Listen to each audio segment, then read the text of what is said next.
Today we're going to talk about how to check your YouTube analytics, and I'm going to show you which analytics should matter the most right now. Let's get started. I'm Owen Video. Welcome back to the channel where we help seven-figure businesses launch and grow on YouTube.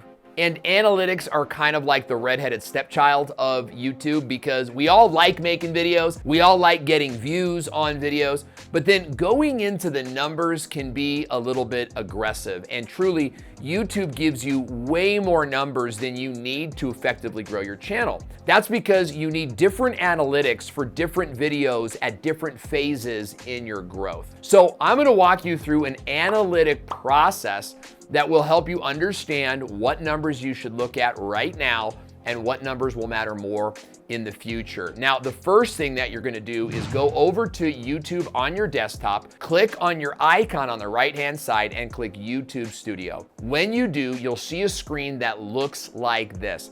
And there's a ton of information on this screen, but I wanna draw your attention to the latest video release. This information right here is what we want to pay attention to, and YouTube gives this to you on your mobile device as well. And truly, I'm usually checking my analytics on my mobile device. So I go into YouTube Studio and I'm looking at my latest video performance.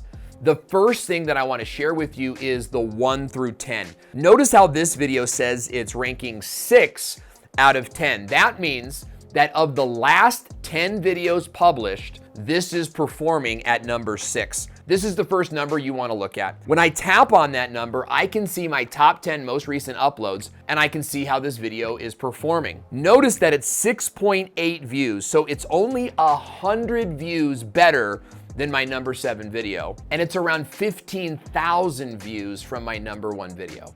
So what do you do with this information? This gives you a sense of what video topics perform best on your channel. So you want to look for patterns and rhythms. So our top video has 21,000. We want to ask ourselves why. Was it the thumbnail? Was it the watch time? These are some of the questions that we're going to answer. Largely, I want you to get a sense. You should always know what your top 10 videos are. And when you upload a new video, you should be able to predict with a certain amount of accuracy how it will perform. The next analytic you should be paying attention to is your views, but this is really key because you can't really impact your views. I want to say that again. You can't really impact your views. The YouTube algorithm decides how many views you're going to get. What you can impact is your click-through rate and your watch time. And if you have good click-through rate, good watch time, your views will go up. Now, what about sharing the video on Instagram or on Facebook? I would not recommend this for the first 2 weeks because your goal should be to organically grow on YouTube by triggering the algorithm. Your goal is not to produce content on YouTube and then share it in your Facebook group. So can you and should you share your video with your email list and on Facebook and on Instagram? Yes, but after a week or two. Let the algorithm do what it's gonna do. That brings us to your click-through rate. Your click-through rate refers to how many people saw the video on their screen and how many clicked through it. When you have a brand new channel under 1,000 subs, your goal should be a 10 to 15% click-through rate. This channel, one of our clients, is almost to 1 million subscribers. And so our goal has been to get their click-through rate to 3%. We've done that. This is actually performing at 3.5. And believe it or not, I just called them to tell them how proud I was of them for hitting this metric. Our next goal is going to be to get this number to 5%. You see, because by just improving the amount of people that click on the video, we're dramatically increasing our view potential. So when you're looking at your YouTube analytics, you should be looking at your top 10 and you should be looking at your click-through rate. The way that I think is you have 1 million subs and you have a 2% click-through rate, then work your ass off to get that 2% to 3% on 1 million subs. That's massive growth. That's a massive increase in your AdSense money and in how much you can charge for a brand deal. Okay, so if you like what I'm talking about right now, be sure to subscribe to the channel because I got a ton more of this content coming your way. Now, how do you increase your click-through rate? Well, it's really simple. It's as simple as changing the title, and this is the best way to get more views on a new video. So you upload a video, you wait a couple hours, you see what the click-through rate is, and if it's not acceptable, You change the title. Did that work? If not, you can also change the thumbnail. Did that work? Now, I would never do both at the same time, but by making these small changes, you can dramatically increase your views without having to make another video. Now, the last metric that I want you to pay attention to is the average view duration. Okay, this refers to how long somebody is watching your video and when they logged off. There's two parts to this metric. Number one is you should be looking at your watch time metrics and looking for spikes and dips. I'm gonna click on the View More tab here, and then I'm gonna click on Video Analytics, and I'm gonna scroll over to watch time to see how this video is performing. Now, the top of the gray area shows me where my best videos perform.